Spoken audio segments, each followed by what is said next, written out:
I don't know that we knew what to expect. Do we have any expectations? No. Well, I know what you meant. Are you still recording?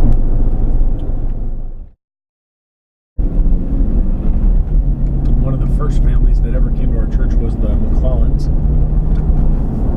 And they're actually the ones in the picture that are leading worship up on stage. And they lived in this neighborhood up here.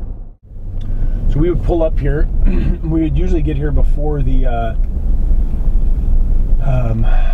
custodian got here. We were always waiting on the custodian. And they were supposed to open it up. They were always late. They were always late.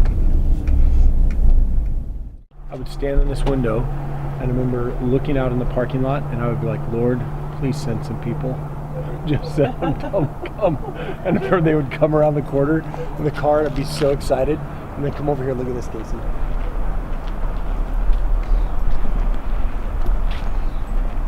So there's 1, 2, 3, 4, 5, 6, 7, 8 parking spots. I remember there being 7, but there was 8. And I remember how excited we were when the people had to park in the second row. Second row. Yeah. And I remember we would tell people to take 2 cars so it would look like we had more people. Yeah, we say. You know, if all those people would have showed up back then, look at all this parking y'all could have had. I know. There's a bunch of parking, right? There's your big parking lot. Yeah. It's weird being back. It is weird being back. Feels like so long ago. 15 years. Feels like we were never here. Yeah. We were here. We were here. Like, I feel like, I just feel like those first few years are such a blur.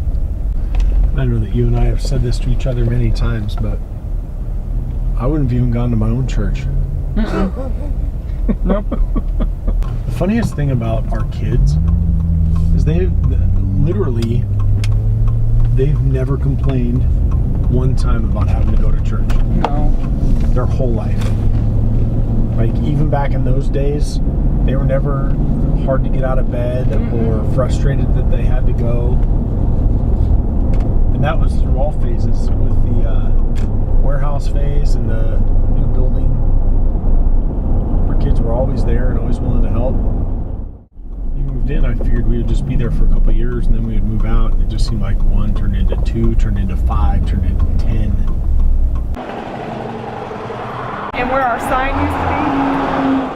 I remember that was a really big deal for us. Get that sign? To get a sign. Oh yeah. Here's one of the things that I love to see. I love to see that there's still a church meeting. Yeah. It's really loud here.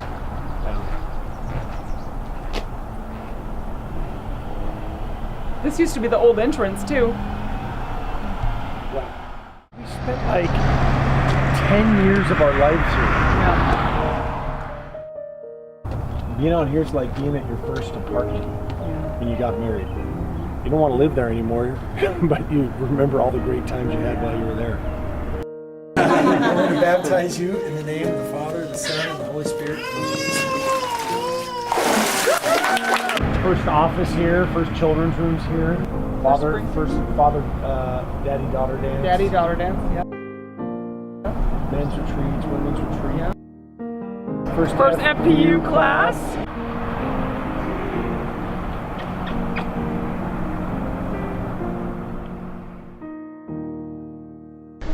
God had just given me a vision. It was Matt and I, and just literally building, and I knew it was a church. I would take a brick and put it down and put some cement on it, and literally him and I are just building this brick by brick by brick by brick. You know, you want to think that it's a physical building, right? And so I don't know if I thought that, but Peter said you are living stones, right? And that those bricks were people and being built up into the house of God, and literally brick by brick by brick by brick. And you know, I just think about how our church started out, and it was slow. It really was slow progress, and it was slow, and I mean, it was brick by brick by brick.